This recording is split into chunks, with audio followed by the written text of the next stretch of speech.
Okay. It's probably in the group, the link? Yeah. Okay. Thank you, sir.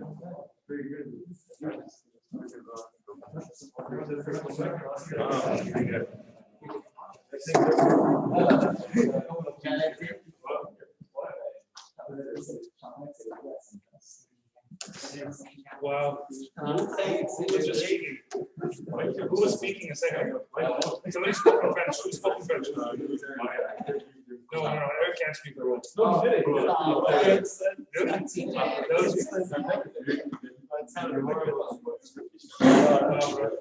You brought me back to high school. Man, you should hear my dad.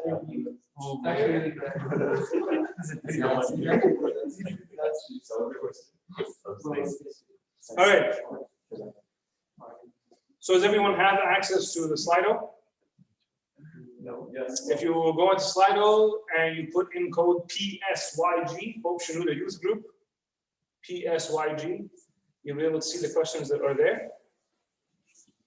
There's already a good series of questions that are there that will probably keep us busy for a little while.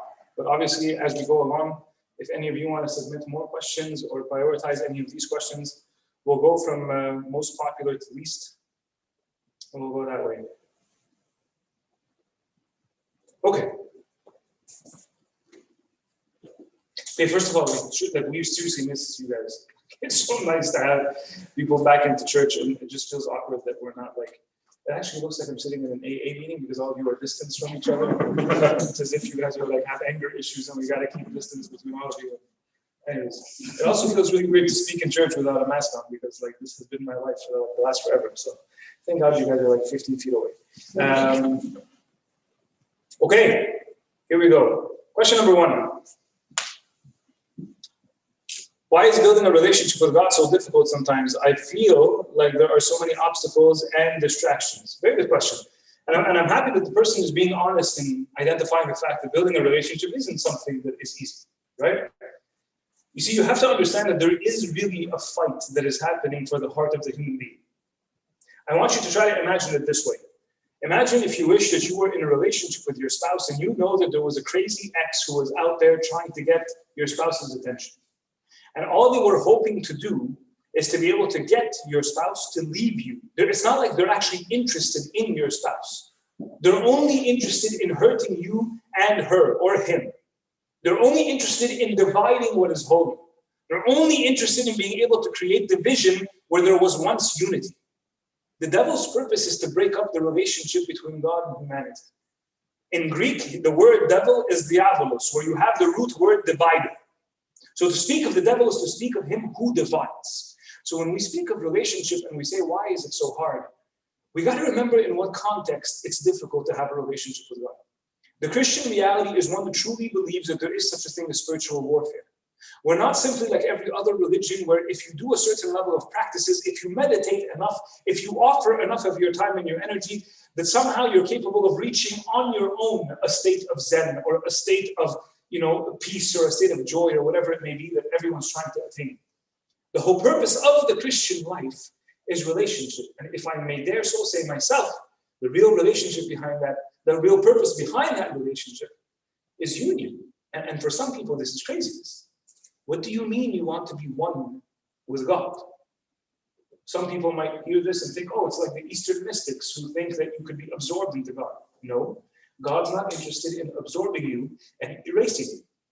You remain who you are, and he remains who he is, and yet there is union.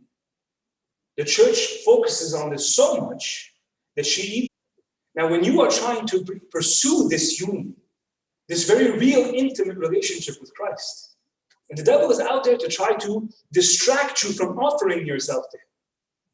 Of course it's going to be difficult. How does he do this? By trying to distract you through your relationship with other things that you want to be united to. Like what? Like your ego. Like your comfort. Like your desires. Like your fantasies. Like your pursuit of ambitious success in the world. All of these things are ways by which he distracts you into falling in love with yourself rather than falling in love with him. You see, the devil's very smart. He's not interested with you falling in love with him. He actually doesn't care about that. He knows he's ugly and there's nothing lovable about him. So it's not like he's trying to tell you, worship me instead of worshiping God. The only thing the devil's interested in is trying to convince you not to worship God. And what is the number one thing the human being is willing to worship other than God? It's the self. Why do you think the church teaches us that at the root of all sins, or said differently, the mother of all sins, the mother of all passions, is what? Is pride. Because pride as a passion teaches us to love ourselves more than anything else. So when you are trying to pursue a relationship with God, and the closer you get to him, the more difficult the warfare. There's a book in the deuterocanonical books of the church that we believe in. It's called the Book of Sirach. It's a book of wisdom. It's like the book of Proverbs on like crack. It's like super, super good Proverbs. I love the Book of Sirach. It's sometimes difficult to take all in, but it's incredible. Sirach chapter 2, verse 1 says, "My son, if you have committed yourself to the service of the Lord, prepare yourself for temptation." Prepare yourself for war. He has set out his traps. If you dare say, "I love you, Lord," then get ready. Get ready for what's going to come your way. And oftentimes, for most of us, the number one way to stay committed in a relationship with God is to say no to who? Think about this. Who are you ultimately saying no to in order to choose God? It's always me. You know, in confession sometimes, especially with the younger kids, and they're very cute. And I'm saying it's the younger kids, even though it's most of you. But it's the younger kids. They come and they say stuff like what? "Oh, the devil made me do X, Y, and Z." Let's be clear, okay? The devil offers something, and we roll with it. We roll with it. We even gotten to the point where the devil's on vacation. We're on autopilot. We're on copy-paste mode. Just keep going. Just keep going. Because we desire the satisfaction, the comfort, the temporary high that so many of these passions and sins give us. So I have no problem waking up super early at ridiculous hours of the day, 3:30, 4 o'clock, to be able to prepare to go to the airport to catch a flight because I'm going on vacation. But tell me to arrive at church at 9 a.m. to pray, you're out of your mind. I want to, like, my day starts early, like my first class is at 9:30. Yeah, really. So what time do you get up? 9:25. I don't have time to pray. What? What do you mean? But you have an appointment with the one that you're in a relationship. Why do we leave him standing, but the snooze button is so easy to hit? I'm oftentimes very tired. If you stop TikToking until 4 o'clock in the morning, then you'd be able to get up at 9 instead of 9:25. And let's be honest, isn't that what we do? We have to check the phone just one last time before we go to bed. And we say stuff like, "Just in case I missed the call or I missed the message." Nobody's messaging you, okay? You're not that important. Nobody's messaging you. But I still have to check just in case. You just checked it like 3 minutes ago. But just let me check. And where do you check for messages? TikTok, Instagram, Facebook. What messages are you looking for? What are you looking for? It's just an excuse to be able to scroll, to numb myself. Because all of these things entertain me. All of these things numb me. All of these things satisfy me. You know, back in the day, there was a time where Christians were told, offer incense or offer offerings, any sort of offering. You could offer wine, you could offer oil, you could offer the first fruits of your labor, you could offer land, you could offer whatever you want, but offer it to the idols. And in doing so, you were worshiping the idols. Today, what is the number one idol that Satan has erected in each of us? The ego. TikTok is an offering to my ego. Instagram is an offering to my ego. Binging on Netflix and finishing 6 seasons in 36 hours.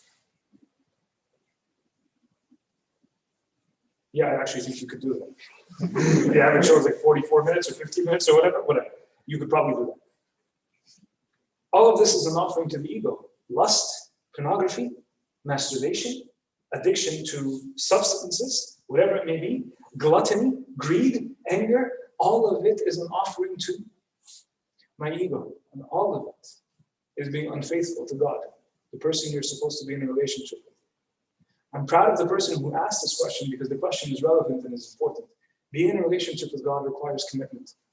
It requires showing up even when we don't feel like it. You know what it's like? It's like a mother who has a newborn child. You seriously think any mother, forgive me, but let's be clear. You think any mother enjoys? Has anybody here ever seen what it looks like for a mother to nurse a newborn child? So newborn children will take anywhere between like 45 minutes to an hour to do a single feeding. And they wake up every like 75 to 90 minutes. So do the math. Do the math.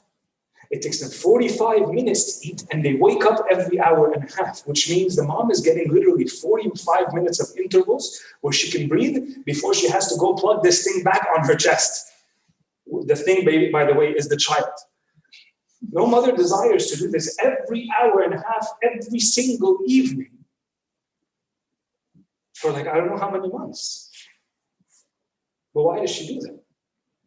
Because she's committed to her relationship. Because she loves the child. Don't make the mistake of thinking that I have to like the circumstances of the relationship in order for me to be in love with the person. Choosing to love the person means disregarding the circumstances. And yes, sometimes being a Christian is very inconvenient. And sometimes loving God means you're going to be uncomfortable. And sometimes offering to God means that you have to say no to yourself. It can only be worth it if you choose to love Him. And let me be clear. Love is a choice. It's not a chemical reaction in your brain, nor is it something that is fluttering inside your stomach like people would have you believe. People who say butterflies are not, if you have butterflies in your stomach, you need to go to the hospital. There is nothing called butterflies in your stomach. Being in a relationship with God has nothing to do with emotions. It has everything to do with the choice of, I know how much He has loved me. And so I choose to offer my love back to Him. There is no denying the relationship is hard, but you have to believe that it's worth it. If you believe that it's worth it, you'll be able to fight against the spiritual warfare that the devil is trying to distract you with. The same way that every husband or every wife is willing to say no to any provocative offer of unfaithfulness because he knows the love that he has or that she has for her spouse or for his spouse that is waiting for them at home. I hope that answers the question, or at the very least puts you on a path where you can pursue that relationship. Next question is, can you please give me some practical tips on how to guard my heart? The guarding of the heart in the eyes of the church has always been seen as, again, all of this is related to spiritual warfare. You need to know where the warfare is coming from. To guard something means that you are aware of two things. You're aware of your surroundings, and you're also aware of what it is that you are guarding. So, if I'm trying to guard this chair, right, I can't guard it while going like this, right, because I'm walking away from the chair. I need to know at all times where the chair is. And by knowing where the chair is, I also have to be aware of everything that's surrounding us. Then what does this look like in the spiritual life? What does it look like? What is the heart that we're trying to guard? Again, I really hope that you guys are mature enough to understand we're not talking about the physical organ, right? The physical organ is just really flesh, right? At the end of the day, it pumps, and that's not where, you know how we tell children like Jesus is in your heart? Jesus is not actually like in the organ. The heart in the mind of the church has always been the rational faculty of the soul. This is where we truly believe this infinite and incredible power of being created in God's image and likeness is housed within us. Sometimes you'll hear the church talk about being able to see with the heart. We're not suggesting that there's eyes. When we say that I feel it in my heart, the heart doesn't actually feel in that way. We're talking about the faculty of the soul that is rational. And so when we say to guard your heart, what are you guarding it from? You're guarding it from sin.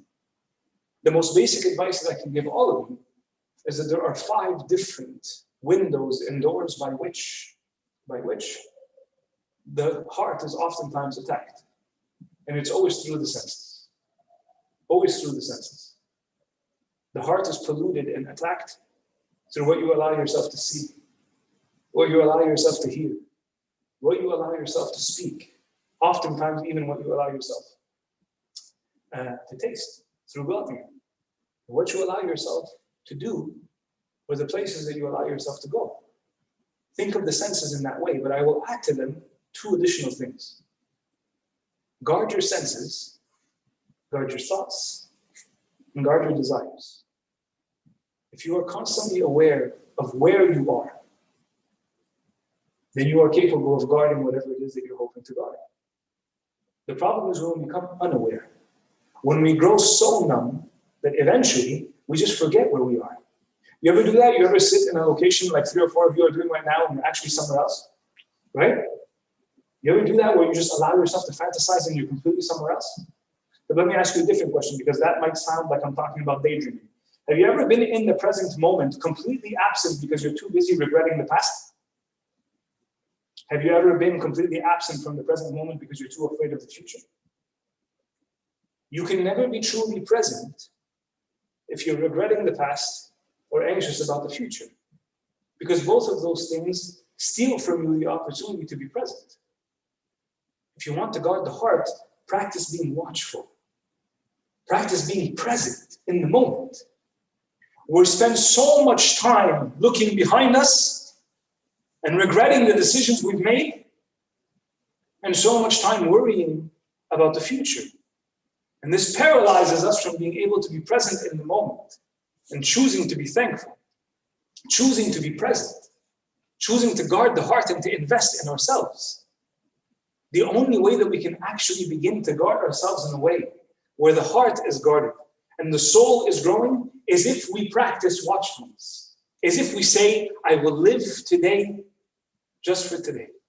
There's a beautiful story in the Desert Fathers. I actually forget if it's in the Paradise of the Desert Fathers or the Sayings of the Desert Fathers, but regardless, it's in the desert somewhere. A beautiful story of this monk that was heavily tempted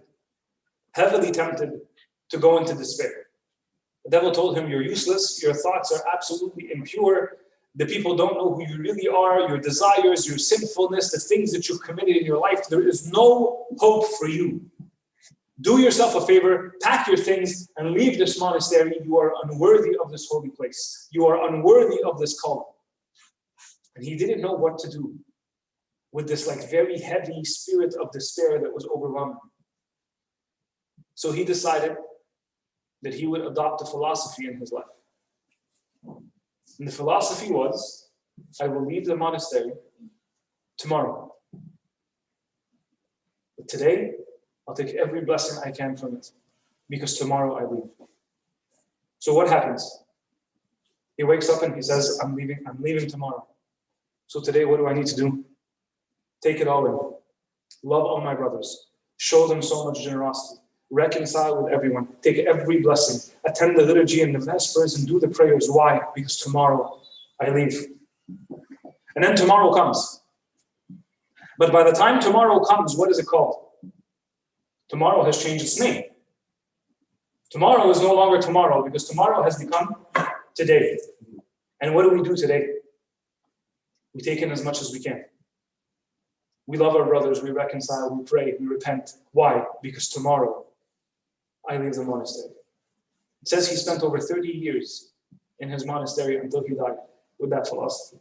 Tomorrow I leave. But today, I take in as much as I can. Imagine if we lived our life like that. Now, I want you to compare this to how the world tells us that we should live our life as if it was the last day. You know how the world promotes to us this idea of the bucket list, right? You guys have heard of this concept of the bucket list, right? Things that you want to do before you kick the bucket, right? Go bungee jumping, go find that girl in high school that you haven't seen in forever and give her that kiss you've always wanted to give her. Go slap that boss who once fired you for no reason.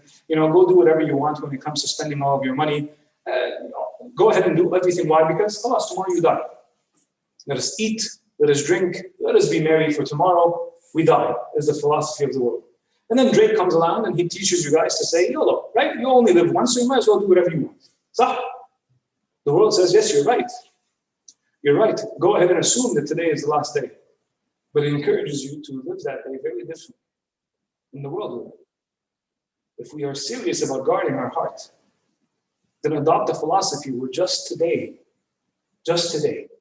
I will do my very best to make sure that my heart is pure, my mind is pure, I am sanctified, and I am offering myself to Christ. If you can get through today, by the time tomorrow comes along, it's no big deal. It's really no big deal. Just focus on today.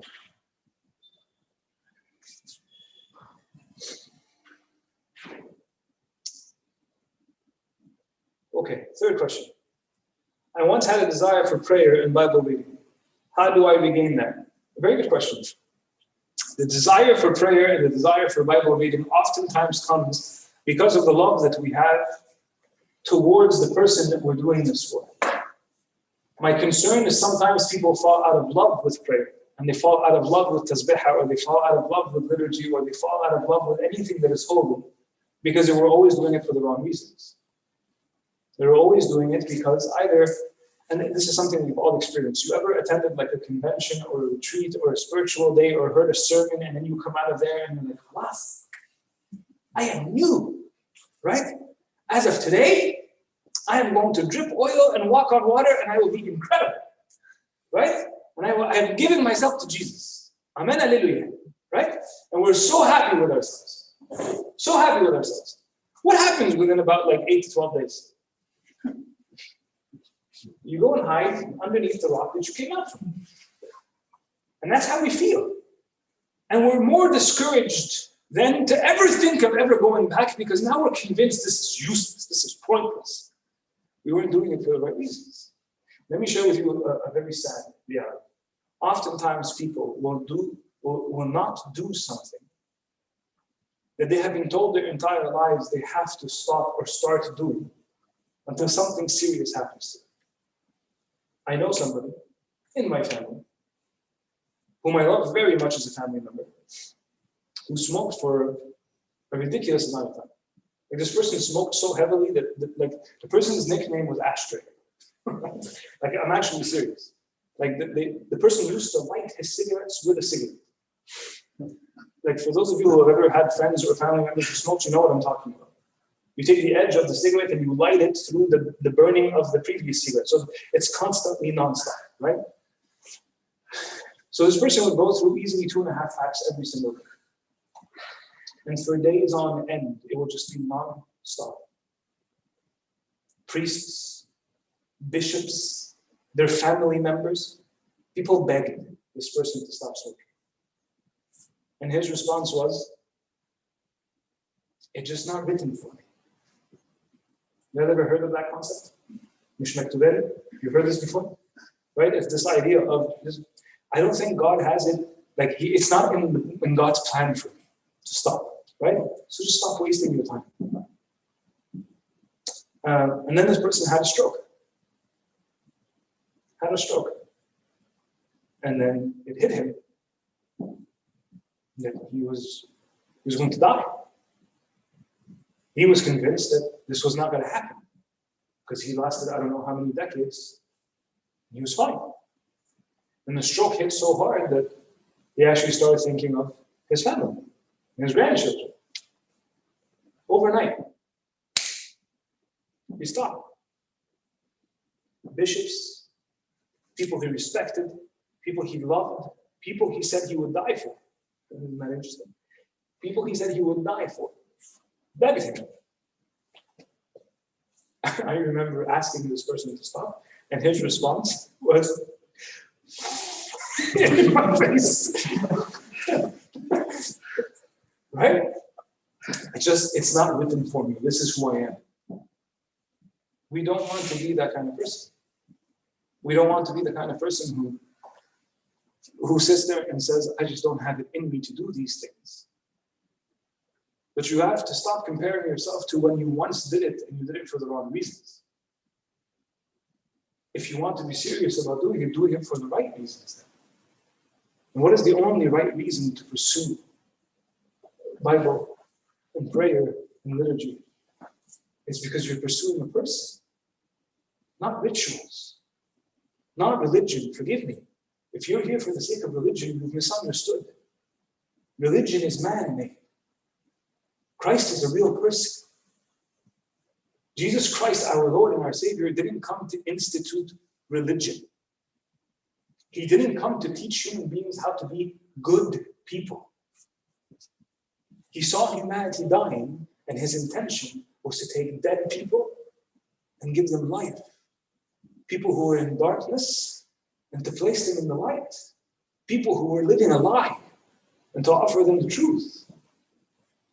This is why we make a distinction between our faith and simply any other worldly religion. Don't do it for the sake of being good in the rituals. A basic example of this, and forgive me, I'm not pointing the finger at any specific group, but it really bothers me when we have deacons who, they're very happy that they know a 16-minute hymn, but they have no idea what it says. But then we turn around and make fun of Muslims who their religion tells them that you can only read the Quran in Arabic. We say, look at them, they're reading their holy book and they don't even understand it and it's so funny. And what are you doing? You know the entire tasbih verse by verse and you know when to stop and when to begin. What does that paragraph say? I'm not suggesting stop learning Coptic. I'm saying put in the effort to know what you're praying. Because if you're only doing it for the sake of ritual, you've missed the point. Do everything because you're pursuing Him. If there's a person at the end of our efforts, if Christ is at the end of our efforts, then we will find the motivation to go back and do it. But if I was only doing it because of a retreat, because of a sermon, because my friends were all doing it, and sometimes that happens, circumstantially, there's like a movement, there's like something, a fire that catches on. We're all like, oh, okay, I guess we're reading the Bible now, right? Okay, let's do it. And then COVID hits and all of us just hate life in general. There's no prayer, there's no fasting, there's no nothing. It's just like, khalas, just let me get through today. But if there's a person at the end of it, you will find that motivation. So I urge you, don't ever forget that everything that you do, its purpose is to bring you into relationship and union with Christ. If you don't know what the purpose of what you're doing is, I'm not suggesting you stop it. I'm suggesting you ask. Someone tell me please again what the point of this is. When you know what the point of it is, you will continue doing it. Okay? Again, just a reminder, please, for anybody who wants to submit more questions, you can ask them out loud or you can submit them through Slido. I believe we are now at question number 4. I often feel like God is not fair. It seems that other people don't have to go through as many difficulties as I do, and they don't get things. They don't have to go through as many difficulties as I do, and they get the things that they want. Okay.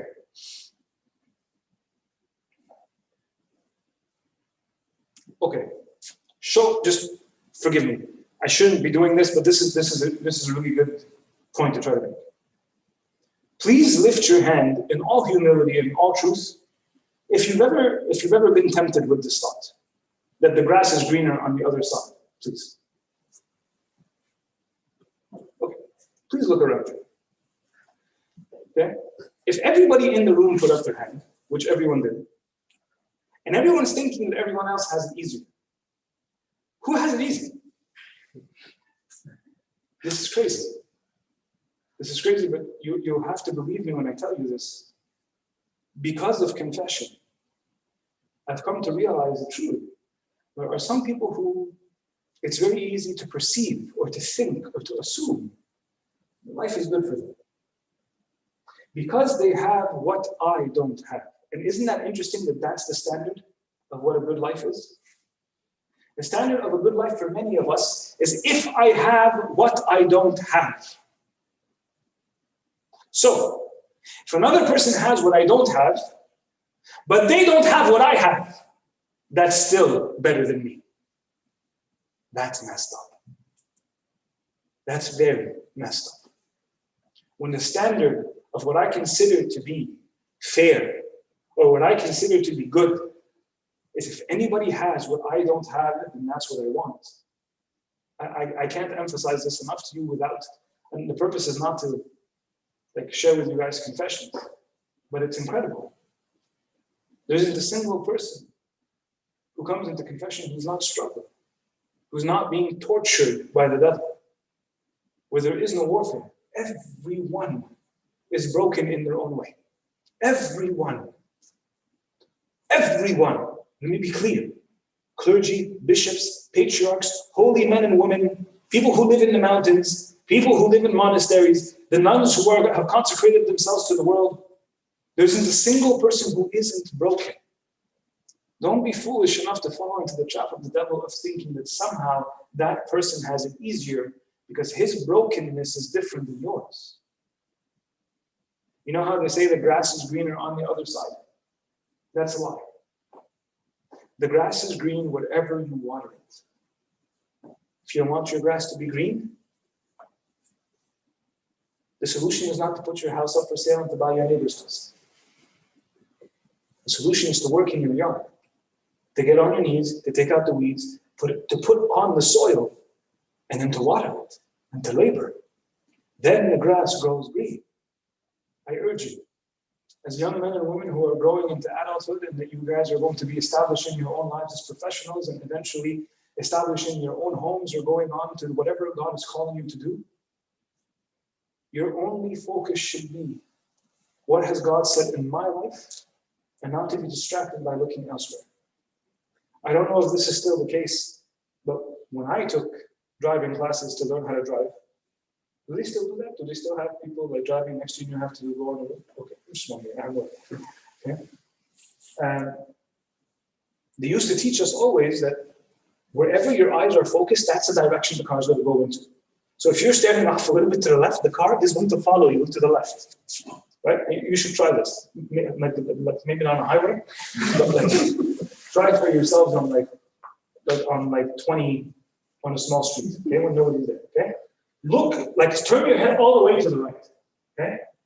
I'm not saying the car is going to go like this, but the car is going to start moving towards the right. Wherever you're gazing, that's the direction you find yourself going into. If God has put you on this path, follow the path.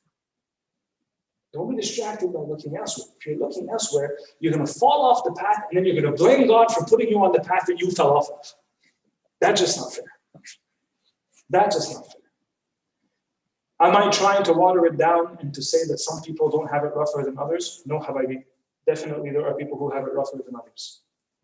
But every single experience that we have as human beings is that with every cross that you are called to carry, God gives grace. God gives grace. When St. Paul says in the book of Corinthians that he does not give us more than we can bear, he means it. But what does God do? And this is sometimes the game that God plays with us, because he wants to see us grow. If God knows that the maximum, and forgive me, this is a silly analogy, but bear with me. If God knows that the maximum that I can lift is a 100-pound chair, okay? God says, I know that at 100 pounds, Abuna Anthony's knees, they buckle, and he falls over and he can't lift it. So what does he do sometimes? He'll give me a 90-pound chair. But I'm used to lifting 50. 50 is what I got used to. 50 I can get along with, and I can still be thankful to God. And I'm like, whatever, it's heavy, it hurts my back, but we're good. I'm thankful to God. And then he gives me a 90. But because I'm comparing it to the 50, what do I say? I can't do this. You're giving me more than I can bear. God's like, no, I know what you can handle. Lift it. Lift it. And I insist, I can't. I tried. No, you didn't. The only thing you did was panic because it was heavier than what you're used to. Lift it. And so I lift it. And as I lift it, I think I'm going to die and my heart is going to stop and the world is going to end, and eventually I put it down. And then I say, okay, Khalas, like, thank you. We got through it. Enough. He says, lift it again. Lift it again. Why? Why do I have to lift it again? Because I'm allowing you to grow. Your capacity, your standard right now is to only lift 50s. And there's a day that's coming where I'm going to give you something where you're going to carry 150. I'm giving you 90 now, because tomorrow I'm giving you 95. The day after you're going to get to 99, and eventually you'll be able to lift 100. And I will get you to the point where you can carry 120. And you'll understand why. You'll understand why. But if I just sit there and I say, but why does so-and-so only carry 20? How do you know that's 20? It looks lighter than mine. I beg you not to make those assumptions and then to find yourself in a state where you're just resentful towards God. If you do feel like there is resentment growing within you, this is probably the time to reach out to your spiritual counselor, to your father of confession, because if resentment lingers for too long, you'll eventually just reach the I don't care point, and that's never a good place to be. There's a question that says, I feel rejected by my friends, like I don't belong even at church. What do I do? Relationships with people around us in the community is always something that when we struggle with, it's always a very dark thing to go through. And so I have to confess that this is unfortunately something that is very present in the reality of our communities, right? While we would like to believe that we are the most welcoming people, the most loving people, that's not always the case. And sometimes we do it very unwillingly. It's not like anybody wakes up in the morning and say, "Ana hanakkid ala aish al-fulan." Right? Nobody wakes up and says, "I want to ruin this person's life." Or at least no good Christian would wake up and say that, at least. When you feel rejected by people, the question has to be, what is it that made you feel that way? Because I'm going to ask that person to do a very difficult task, which is to self-examine. Is there anything that I am doing, anything that I am projecting, that is making it difficult for people to approach me? So again, this might not be something that any of you can relate to, but I'm giving you a silly example so that you can understand what I mean. I know that when I walk into like a Costco, right, people are not going to naturally walk up to me and speak to me. Why? Because there is an aspect of my being that is extremely intimidating. Like what? Like I'm a 300-pound, 6-foot guy who has a beard and looks like an ISIS terrorist. Right? And so that I know that because people will not naturally approach me because there's something, a part of my being, that is not easy to approach, I have to be the one to break the ice. But I can't walk into Costco and say the customer service sucks, nobody wants to talk to me. I have to recognize that I know that there's a part of who I am that makes this difficult. What does this look like in some other relationships? So ask yourself the question, is there anything about my way of speaking? Is there anything about the way I carry myself? Is there anything about the way that I simply behave that makes people hesitate to approach me? And if there is, then that was worth self-examining. And then I urge you, please, know that the purpose of the church, even though we constantly say that the church, its purpose is not to be a social hub, we're still the body of Christ. We're supposed to be a community that is welcoming and loving. So for those of you who didn't ask the question, it is enough for us to know that one of our brothers or sisters has asked this question. And that person might not even be here tonight. Maybe this is a brave soul who's with us on Facebook or YouTube right now and who's listening in. Maybe they didn't come today because they feel like they're not welcomed or accepted or loved. We have to have that sensitivity. We have to be like Christ and be willing to go out of our way to show love, even in the smallest way. Even if it just means, "Hi, how are you?" and then listen to what the person says. You notice how we do that now as people? "Hi, how are you?" And then we walk away. But you ask the question, do you want an answer or that you don't care? You ask, "How are you?" Let me tell you. With the people that you're not used to saying, "How are you?" to, mean it. Show love. Be willing to hear. I'm not suggesting that you somehow become like BFFs with anybody and everybody. But we can learn something as a community. We can ask about each other. We can greet each other with a smile and with care and with love. We can treat each other with a certain level of dignity. And I'm happy that this person asked this question because it tells you it exists among us and we can't be blind to it. I am not suggesting that we're bullies, but I am saying that there's a lot more than just bullying that can make a person feel alienated. And we have a responsibility to try to completely remove that. So consider that. Today, your challenge is to look around the room and to see, who have I not said hello to? Who have I not shown them? It's very difficult to show a smile. Show it with your eyes. You know this. Like show them that you're happy to see them. If that alone, it might help those who feel a little bit more alienated.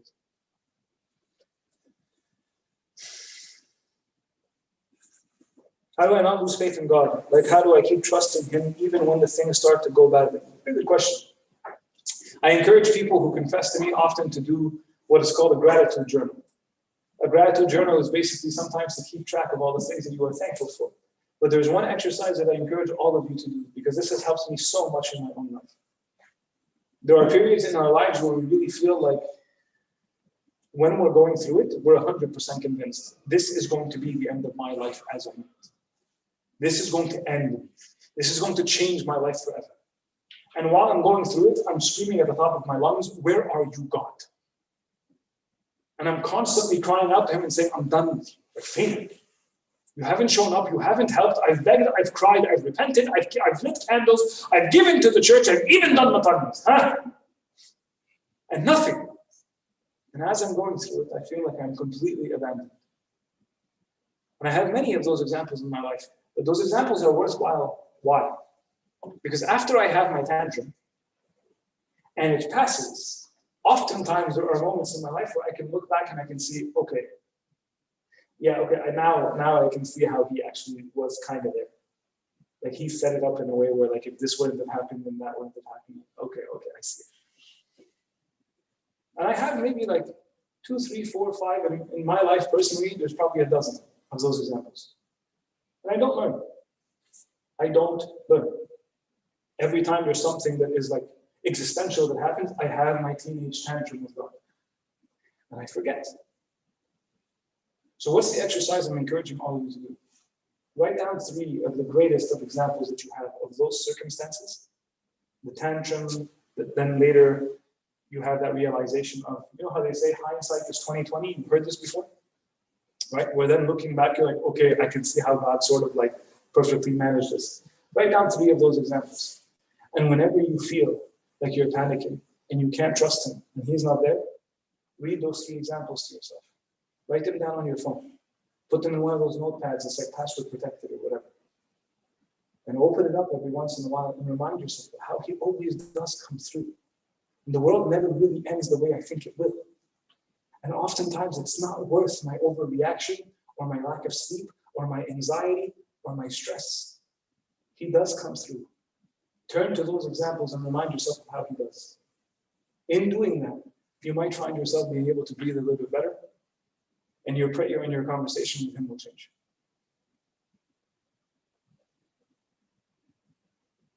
Let me see if there is relationship. I feel rejected. I often feel like God doesn't love me.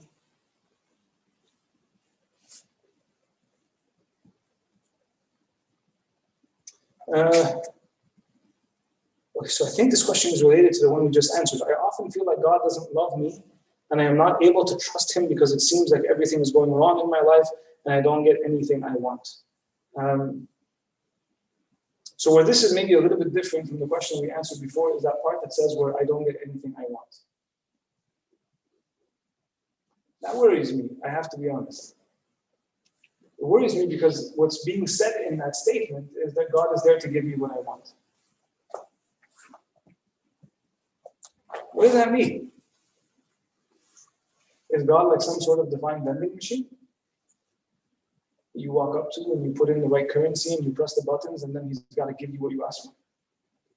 You say, but Abuna, I'm not asking for anything crazy. It's not like I'm asking for a Ferrari and a Bugatti and like, I don't know what. I'm asking to like get into the school and I'm asking to be healthy and I'm asking for my friends to stop bugging me and I'm asking for my parents to be so annoying. Like I'm asking for things that are like normal. Okay, but you haven't answered my question. Is God a divine vending machine?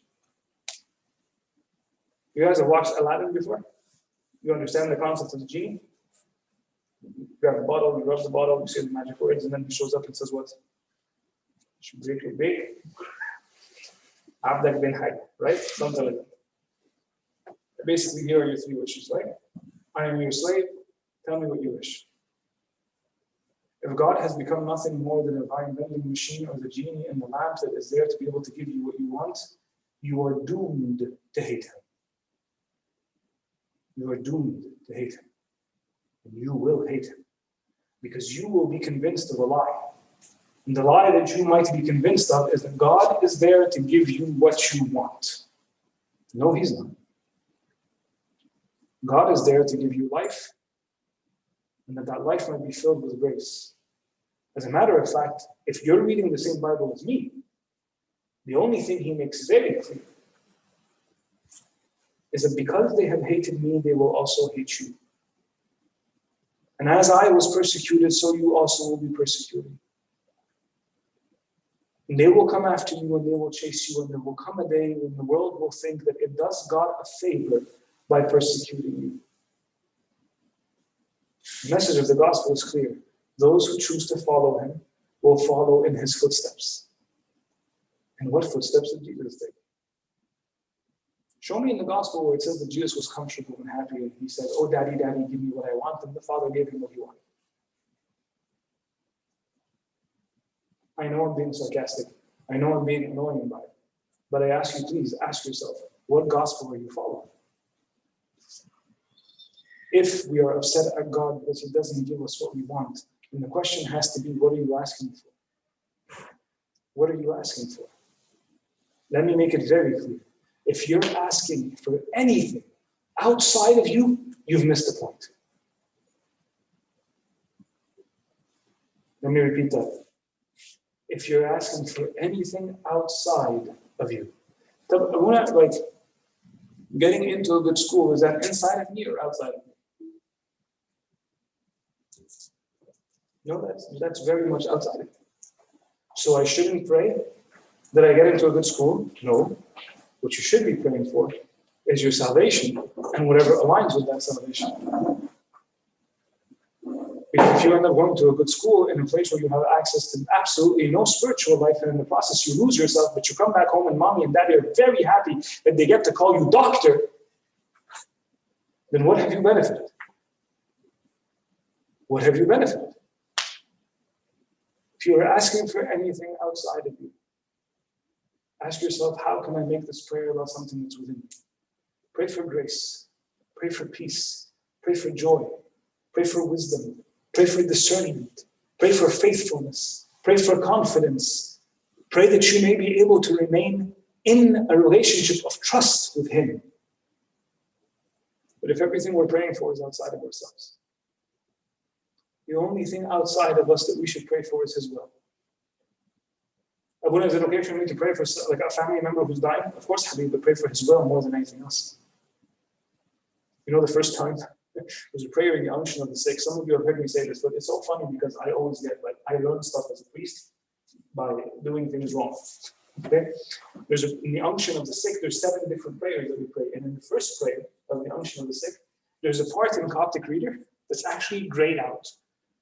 And when it's grayed out, that usually means you should pray it silently. Right? Don't say it out loud. But I really love most of the silent prayers, especially the ones in the liturgy, because they're so beautiful and they're so deep. And there was a time in my priesthood where I was just praying all of them out loud because they were so beautiful, right? So here I am thinking like, oh, this is beautiful. I'm going to say anything that's grayed out, right? And that prayer basically says, we just finished praying over the person who's sick. And Lord, please grant healing to his body and grant this person to be able to come back to a state of health. And then the great part is, and oh Lord, if you wish to take his soul that he may die, then please do so and grant comfort to his family. Right? So here I am holding the censer and I'm praying and I'm loving it. And oh Lord, if you wish to kill him, then... So you can imagine the poor woman's face when here I am praying over her like an 80-year-old husband, and I'm talking about like, Lord, if you want to kill him, like, do it nicely. But let me ask you, why would the church even put that? Forget the fact that I made a fool out of myself. Why would the church even pray that? Because the church understood God's will above all else. Lord, we want him to stay. In our relationships, in our weakness, all we can think of is ourselves. But Lord, if this person is ready to go home, if this person is ready for the kingdom, if he's going to go to that place where there is no fear, there is no sorrow, there is no tears, there's only joy, then Lord, take him, if this is your will. So you want to pray for something outside of you, go ahead, but make sure you follow it with, may your will be done. And mean it. Even if God's will means a little bit of discomfort for us. Last question, and then we'll end.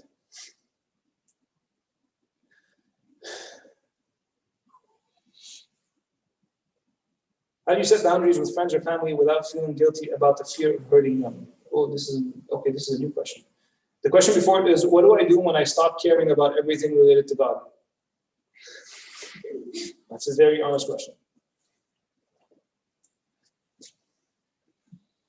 So I'm very hopeful because the person who asks this obviously cares enough to ask. So I don't think you're in that reality that you think you're in. Because if you really didn't care, you wouldn't ask, right? Which is actually a very good thing. So recognize that. Things are not as bad as you might think.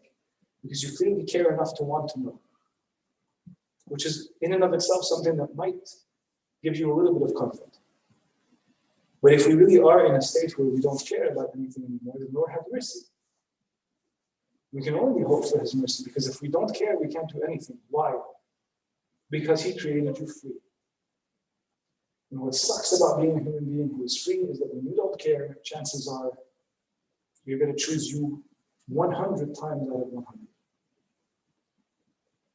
The whole purpose is to get yourself to care. If you don't care, and those are going to be some dark times until something touches your heart and you begin to care. We only do things because we care. That's what gets us up in the middle of the night to care for our children. That's what gets us up early in the mornings to go to work. Because most of us don't get up to go to work, except for me, I love my job. But most people don't get up to go to work because they're like, oh, I'm so excited to go to work. It's because they care about something that's related to the responsibility that they have to go to work for. If you stopped caring and you want to begin caring, let that be your prayer. Lord, I stopped caring. Touch my heart and make me care, or else I can't go forward. If that is your prayer, then maybe God can work. But if we've completely pulled the plug on caring, it's very difficult to get ourselves to do anything. So begin praying and asking that God may touch your heart so that you can care. Now, the real last question: how do you set boundaries with friends and family without feeling guilty about the fear of hurting them? By definition, it sounds to me like this person is describing a relationship that could be abusive, emotionally, verbally, physically, whatever. If by setting a boundary, you've hurt another person, there's something wrong there. That relationship is dysfunctional.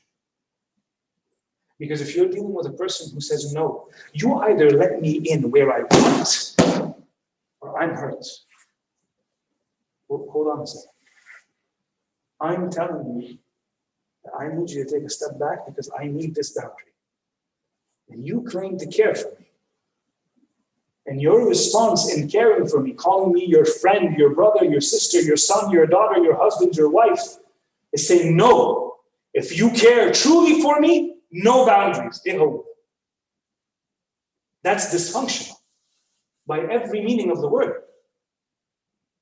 Every meaning of the word. If the response by the person in the front of you is you either give me no boundaries or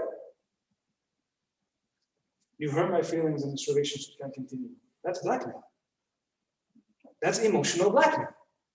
How can we do that to each other? How can we deal with each other in that way? Imagine if, as your priest, I walked up to you and said, unless you confess every 21 days, I will consider that you don't care for me as your father of confession. And I will be hurt and cry myself to sleep every night. And that's fine, but we can't continue. You say, I also need a certain level of space between us. I can't come every 21 days. You have to understand how boundaries don't have to translate into walls. We sometimes think that when we set boundaries, that somehow means I'm destroying a relationship. No. If the proximity that I need between me and my father, me and my mother, me and my brother, my sister, my spouse, my boyfriend, my girlfriend, I don't care. If the relationship requires for me to have a certain level of boundaries so that I can be able to breathe, then you must request it. But make sure that you're requesting it in a way where it's expressed in love and it's expressed in humility. It's not just an expression of I reject you as you are, and so I want there to be distance between us. When you say it like that, of course the person is going to be hurt. But when you explain why you need a certain level of distance. Have you guys ever heard of personality types? Yes? Introverted, extroverted, the whole color schemes. Have you guys ever done like personality tests and to understand like Myers-Briggs and so on and so forth? So there's some people that communication to them is this idea of being able to express yourself at any cost, at every cost, in every way, right? And so the expression of love can be done typically under 5 different categories, and we call it the 5 love languages. The 5 love languages. And the 5 love languages are ways by which people convey that they love, and the languages by which they understand that they are loved. So let me share with you a real story that happened between me and Tina. Tina and I, we got engaged when we were very young. We got married. Tina had just turned 23 and I had just turned 24. Okay, we were pretty young when we got married. So as a young couple, we're still discovering a lot about ourselves. Like I'm still growing into the young man that I was becoming. And you know, she had just graduated and she was about to begin her first year as a teacher. And so we're still discovering a lot about each other, even though we were engaged for 3 years. What's really interesting to see is how it is that because we were experiencing different life situations, that we had to repackage the way that we spoke to each other, or the way that we communicated to each other. My love language was quality time. That was my number one. Oh, sorry, acts of service. Acts of service. I grew up in a reality where if you want to love someone, you show them you love them. How? By doing things that matter for them. Tina, on the other hand, her love language was words of affirmation. Use words to bottle to me or to express to me that you care about me, that you love me, and so on and so forth, right? So here I am, going about life thinking I'm the most romantic dude on the face of the planet, because I'm like washing the dishes, mopping the floor, picking up after me, doing all of these things, shoveling the driveway, putting out the garbage, doing all these things, think like, look, I'm showing that I love, right? And what is Tina doing? I love you, you're so great, you're so awesome, you're the best husband, you're this, you're that, and she's telling me that she loves me. But here's the problem. I'm communicating to Tina with my language, and Tina's communicating to me in her language. A couple of years after we get married, we end up taking this course that speaks about 5 love languages. And so we're looking at each other and like, is that what happened? Is that what was going on between us? So we finally realized. So I just see that. I go, so your love language is words of affirmation. Again. So I'm like, all you need me to do is to tell you? She's like, yes. Genius. Right? And she's like, okay, so the words mean nothing? I'm like, the words are empty. Like, I'm not telling you love me. That's the words of service. Right? That was my language. So here I was thinking that I was communicating love. Tina wasn't receiving it. And Tina was communicating love, but I wasn't receiving it. What's the purpose of this example? That same reality can exist when it comes to any relationship. Don't make the mistake of being, and you can be either person. You can be the person who says, listen, this is what I need. This is the distance that I need. This is the boundaries that have to be set. These are the limitations that I need in order for me to continue having a successful relationship with you. And that's perfectly healthy. That's you expressing how you can feel comfortable in this relationship. That is perfectly healthy. We have to be careful not to be the other side. The person who says no, because I believe that for a relationship to be successful, I have to be right in your face, right here with no walls, no boundaries, no limitations, no nothing. So now what we have is a situation where one person is imposing their views on another person, and there's no communication. The relationship is doomed. If you are worried that by setting boundaries that are healthy, you're going to offend someone, and that tells me right off the bat that there's a dysfunctional reality there that needs some sort of intervention. It needs mediation. Because maybe people are not communicating effectively to each other.